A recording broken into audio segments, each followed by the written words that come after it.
Hey guys, Dylan the Alpha Wolf here. I know Awesome Dark Lord already did a fat pack opening, but I just got mine today, so I'm gonna make you another video.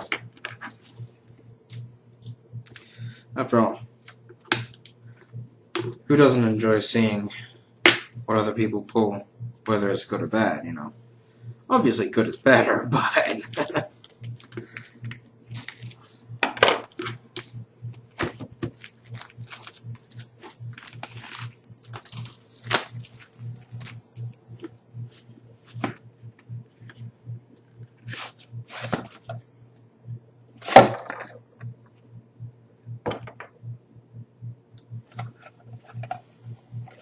yeah, deal with that later.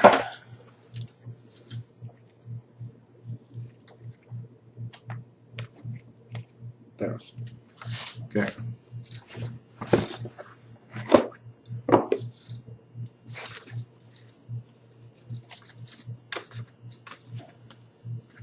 Huh. Nice box images. Zanagos and Elspeth. Oh, again, I keep getting these white with black numbers dies. Kind of annoys me, but whatever.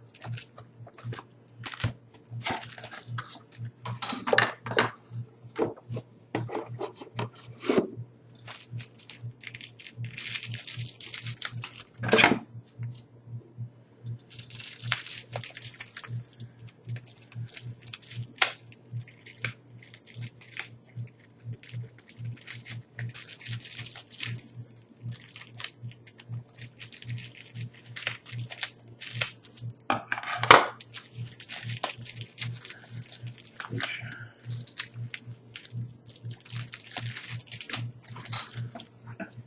How much? Okay, so 80 card land pack, you know, big fat little thing.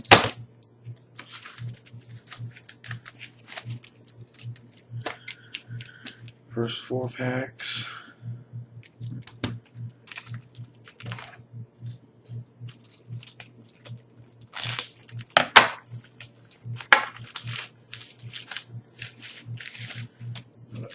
Oh. Little guidebook thingy. I don't like it. Never liked those things. Except for when I first started. But I've talked about that before. I'll stop talking about that now. Okay. So, pack number 1.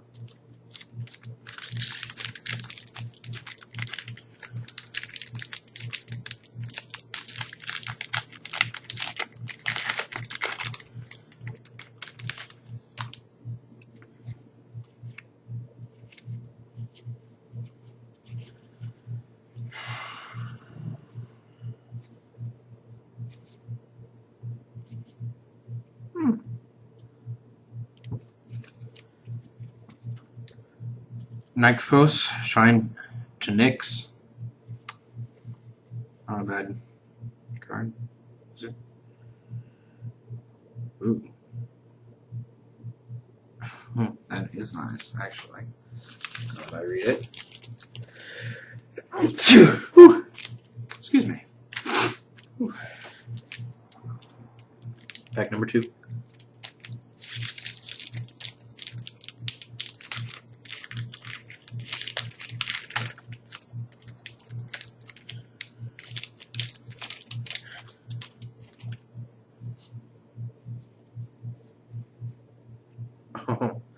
Erebos, God of the Dead, and a foil Akron Hoplite. That's pretty legit. 3.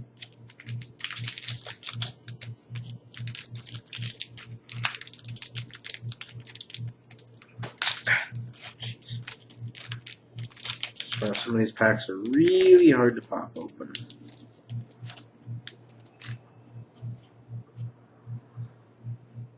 Really? Wow. Really? What the hell? Perforos, God of the Forge. Okay. And a foil Spark Jolt. What is this? Seriously, what even is this? It's kind of weird. If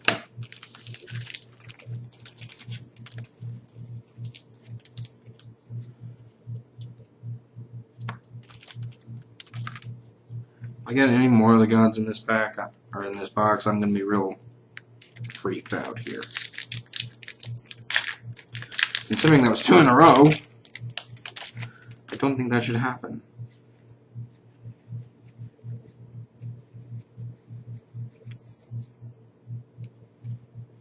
Okay.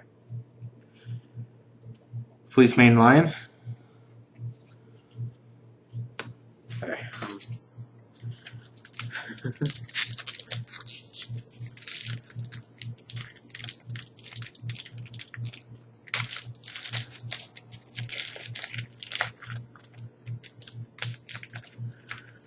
I always get weirded out when I get 2 mythics right in a row. Especially 2 mythics plus shinies in a row. Gift of Immortality. Because that just doesn't seem like it should happen. Ever. But apparently it does. So, whatever.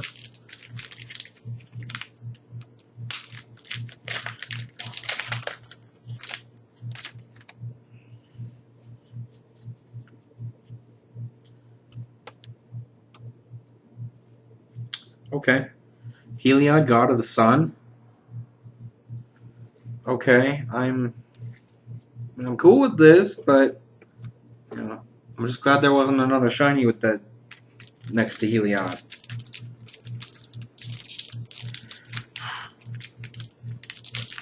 Or if I get the other 2, I'm gonna have like a heart attack.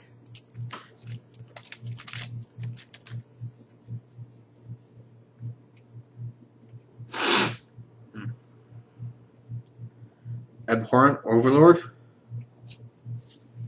Oh, that's not bad.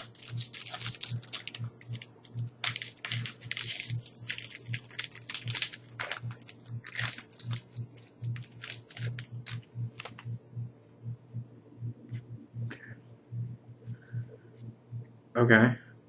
Temple of Deceit. I'm okay with this. So that means if this is a god, I won't have all 5, but I'll have close to it. But I have a feeling it's not going to be a god. If it is, heart attack. God damn it! That's a god of the sea? And a foil commune with the gods? What the motherfucker? Okay, cool. Whatever. So the only one I didn't get was Nylea. Right? That's her name? Yeah, Nylea.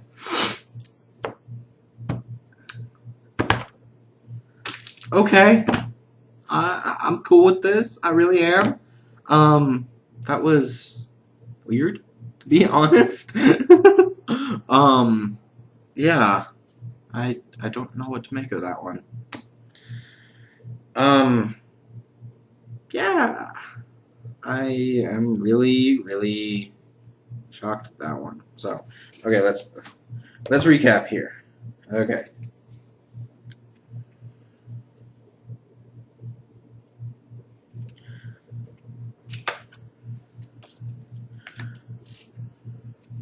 Austin never likes me to go through the whole pack on camera, so I'll not do that.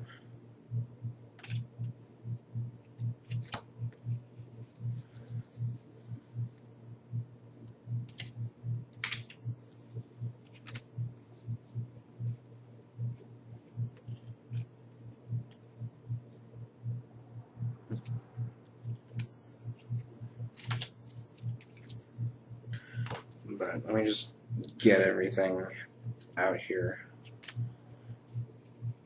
Because I have to say, this is a ridiculous Backpack.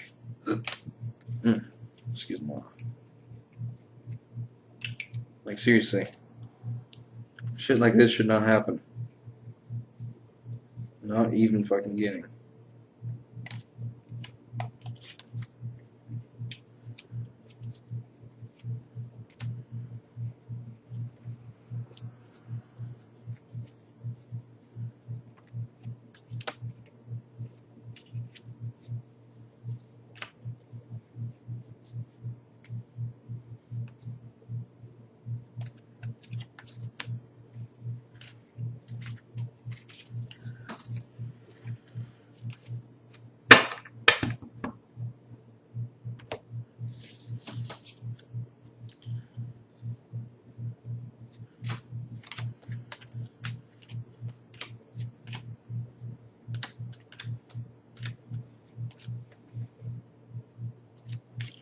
Okay, so to recap in order. Nykthos, Shrine to Nyx. Erebos, God of the Dead. Shiny Akron Hoplite. Perforos, God of the Forge. Shiny Spark Jolt. Fierce Mane Lion. Gift of Immortality. Heliod, God of the Sun. Abhorrent Overlord. Temple of Deceit. Thassa, God of the Sea. And Shiny Commune with the Gods.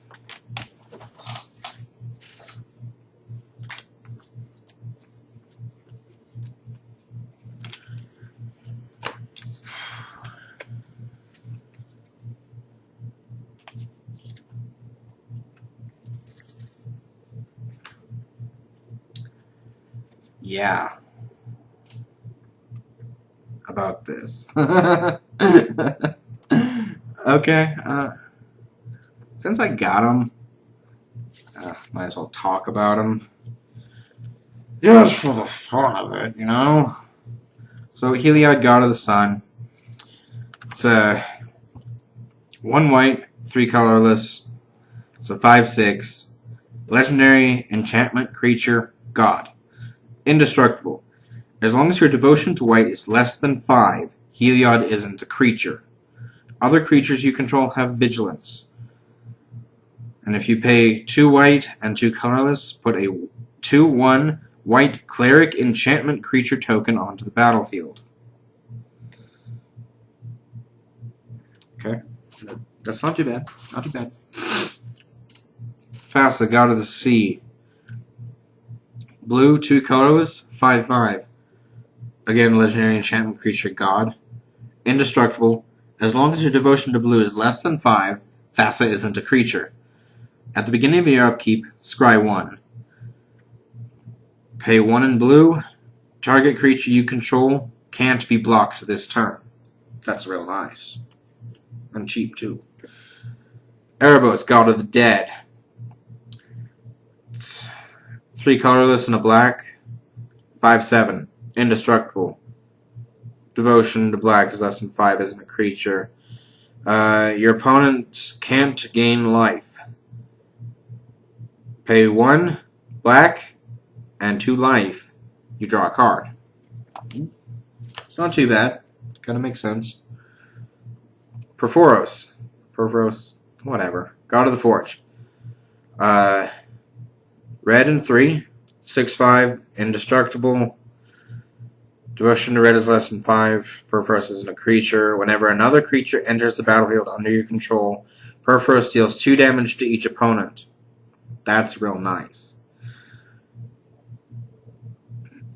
Because as long as you have more stuff coming, you're going to be dealing 2 damage for each creature. So, that's always useful. Pay a red and 2. Creatures you control get +1/+0 until end of turn. And if I didn't mention it, it's a 6/5. So, it's pretty nice. Wow. These are pretty decent, really. The only one that has a different cost of these 4 is Thassa, which is 1 less than everybody else. because her colorless cost is 2, whereas everyone else's is 3. And she's also the only one to have the same value for her attack or her power and toughness, whereas everyone else, both numbers are different, which is pretty interesting. She also has the cheapest pay ability. Apparently, Thassa got the good shit. Just saying.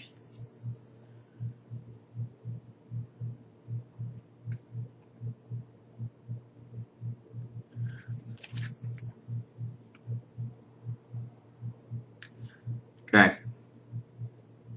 Don't know if anyone else noticed this, but you look real close here at Heliod.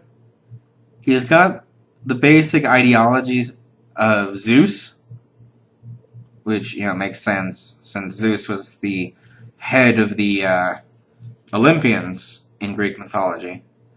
But if you look at his face, he's a lot like Jesus Christ. Just saying. Which, whatever. Maybe that's just me, but that's what I see. Okay, I'm not gonna lie. Perforos, of these 4, most unoriginal to me in terms of design. He's the god of the forge. He's Hephaestus. I'm sorry. I mean, Hephaestus was the guy who forged all the weapons for the Olympians, including Zeus's thunderbolts.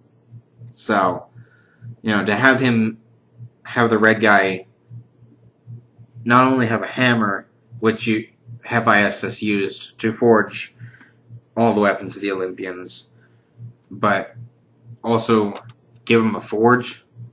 Come on. He's a Hephaestus ripoff. Erebos is really unique, I have to admit.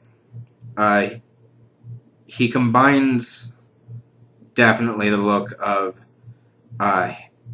he combines the mix of several things. He's got horns like the devil, but they're different.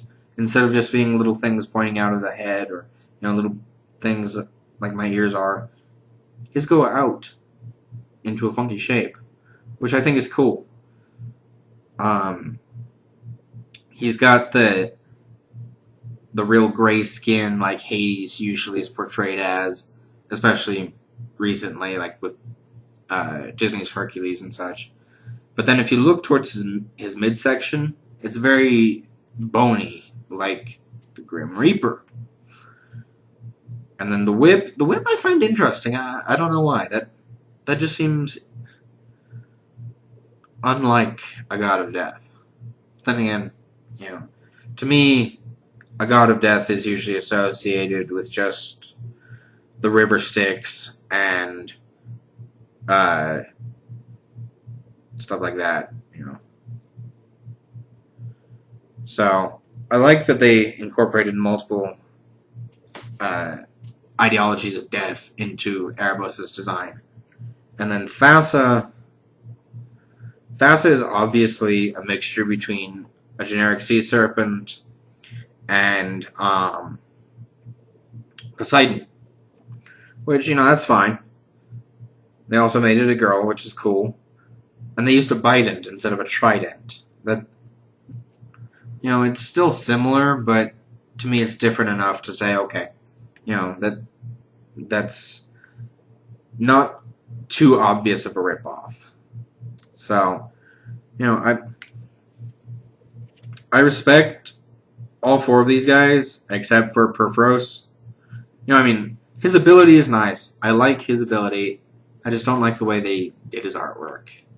And the fact that he's the god of the forge. I don't respect that at all. Heliod, I really respect. That, it may be a little expensive, but, tokens, man. Tokens are a big thing.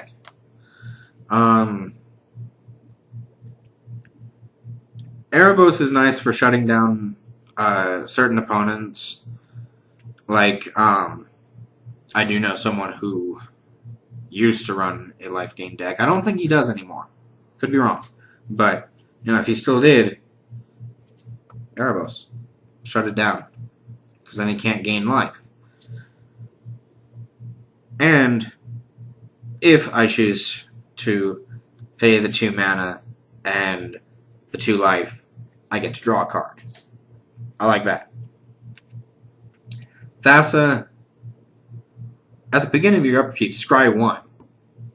I mean, come on. That's before your draw step. Which means, if you don't like what you see, you can get rid of it and draw something else. Or if you like what you see, you can draw that. So I think that's cool. And then, you know, making things unblockable for 2 mana, that's nice. That's real nice. And it's not a tap ability, which means for as long as you have 2 mana, you can use this as many times as you want per turn, because there's no restrictions on it. Unless there's restrictions listed in the Gatherer, which I have not checked. And then, of course, you know, the one thing left to talk about is the fact that the gods, like other enchantment creatures, have the fancy border, because it identifies them as enchantment creatures, which, you know, I think is cool. I like that Magic is starting to play around with their cards. Wizards is getting much more interesting with this game. Because, you know, certain cards like the Planeswalkers have started coming out of the picture and onto the border. I like that. I think that's awesome. You know, one thing I would love to see is more full art cards. I really would. And not just as promo. Well, promos are better, obviously. Promos are better. But what I think would be cool is if they made it a very rare chance to get a full art card in a booster pack. You know, I guess I'm kind of biased at this point because I've been buying Pokemon packs recently, and I'm soon going to be taking the exam to become a Pokemon professor so that I can judge Pokemon tournaments and kaboom. But, you know, there are things about the Pokemon booster packs that I like, and there are things about Magic's that I like better. Magic's $4, 15 cards. Awesome. Pokemon, $4 for 10. Could be more. But the one thing about Pokemon that makes up for it is that there's a guaranteed shiny card in every single pack. And then, you know, they have they literally have variants of what Magic uses for their rarities. Magic, of course, has common, uncommon, rare, and mythic rare. Pokemon has common, uncommon, rare, holo rare, EX rare, super rare, and secret rare, which is kind of crazy. So, you know, like I said, I'm kind of biased because I've been getting really cool stuff out of Pokemon, and I got amazing stuff out of Magic today, so I'm not complaining. I'm just saying, you know, there are certain things that each game could learn from each other, and I'm sure, you know, both games can teach something to Yu-Gi-Oh! And Yu-Gi-Oh! Can probably teach something to both of these games, but, you know, I like how Magic does their packs. I would like to see a more guaranteed ratio of shiny cards. I mean, you know, I got, what, 3 today? 1, 2... Yeah, 3. I got 3 from a fat pack. I got 4 gods. That's 4 mythic rares. That should not happen. Well, okay, it kind of should. Normally I get like 2 or 3 mythic rares. Normally 2, yeah. Either 2 or 1, actually. In the, what's it called? Core sets, I usually get 0. But, you know, whatever. But, I mean, 4 of 5 packs were mythic rare. And none of them were even shiny. So, I mean, come on. So, you know, definitely not complaining. I'm so happy with this. Only thing I complain about is, you know, I wish I got a different color dye, because I'm tired of this color. But, this color scheme, whatever. But, other than that, you know, I'm happy.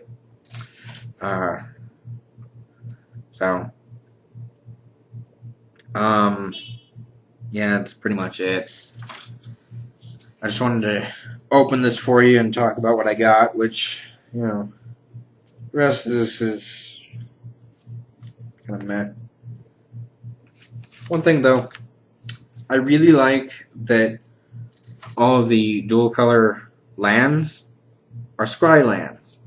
So, when it enters the battlefield, you scry 1. I like that. So, you know, Theros doesn't do that because, you know, it's Theros. It's a different type of land. Oh shit, that's a legendary land. I didn't even notice that. Wow. Okay, cool. Legendary land, people. Legendary land. So, yeah.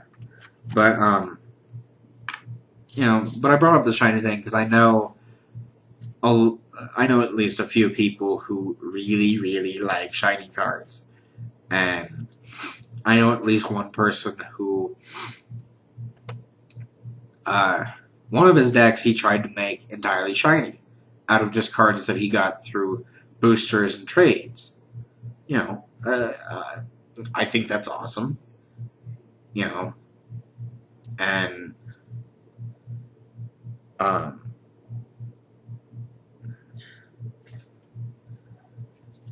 I think Wizards could do some interesting stuff with Magic going forward after seeing all this.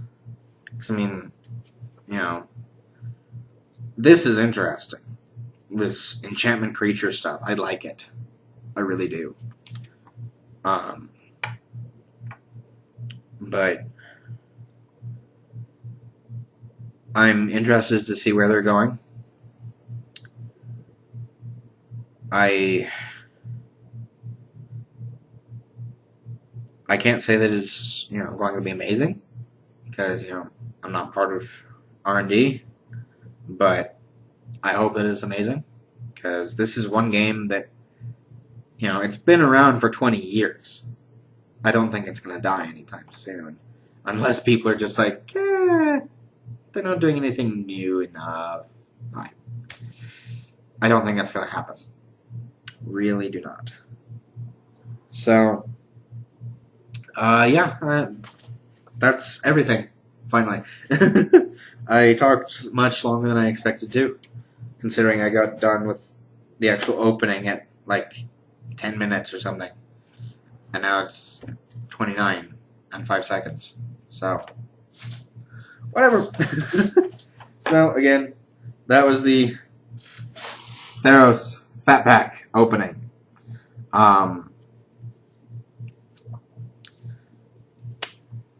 I hope you guys enjoyed seeing me want to have a heart attack. I'm surprised I didn't, considering. Come on. So, see you guys later.